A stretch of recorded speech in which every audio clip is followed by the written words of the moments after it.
Hey, what's up, Robert? Happy birthday. Jeffrey here.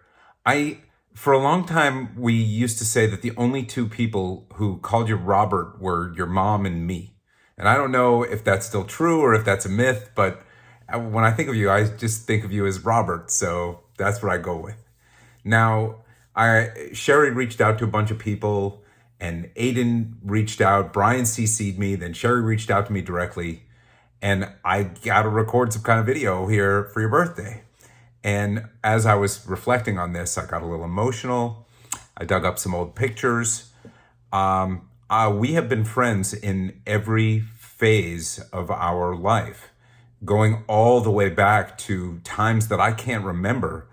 And our association was kind of loose because you lived on the other side of East Foxborough, and the pods that we had on the bird streets were, very much confined to our side of East Foxborough until we were old enough to cross safely.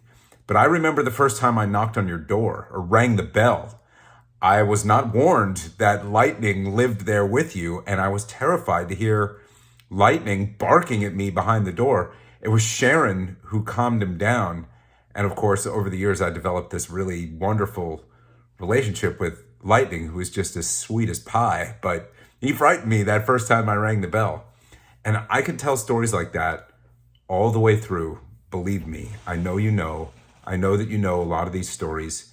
Sherry probably doesn't know a lot of them, and I'm sure Aiden doesn't know them either. And Reed and everybody else over there. I mentioned Aiden just because he's the one who's grabbing this stuff up.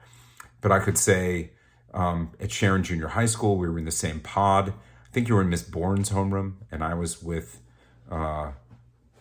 Mrs. Snyder was the teacher who took over for, I think her name was Mrs. Judge. And then I went to private school at Beaver, but we played soccer together all those years in middle school and high school, of course.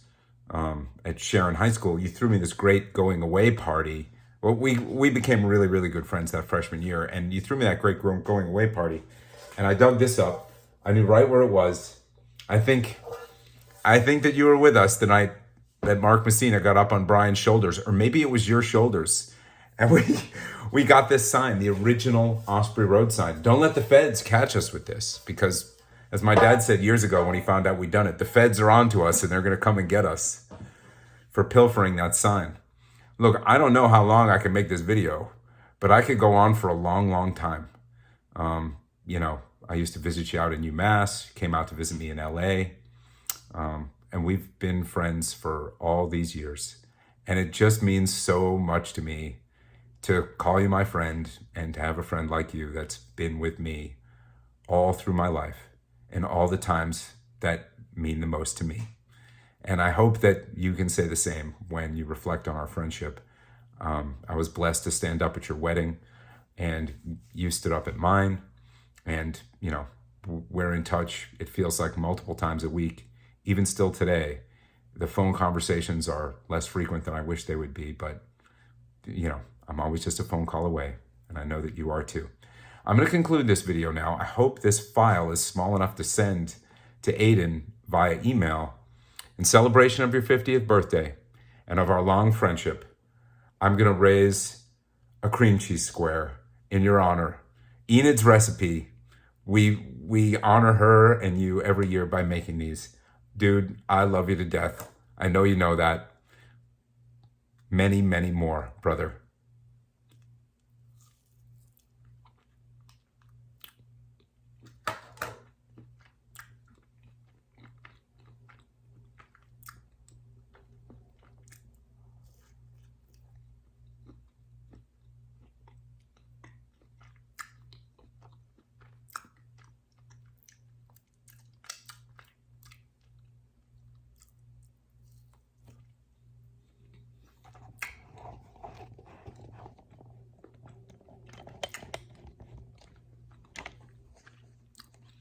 This thing still going?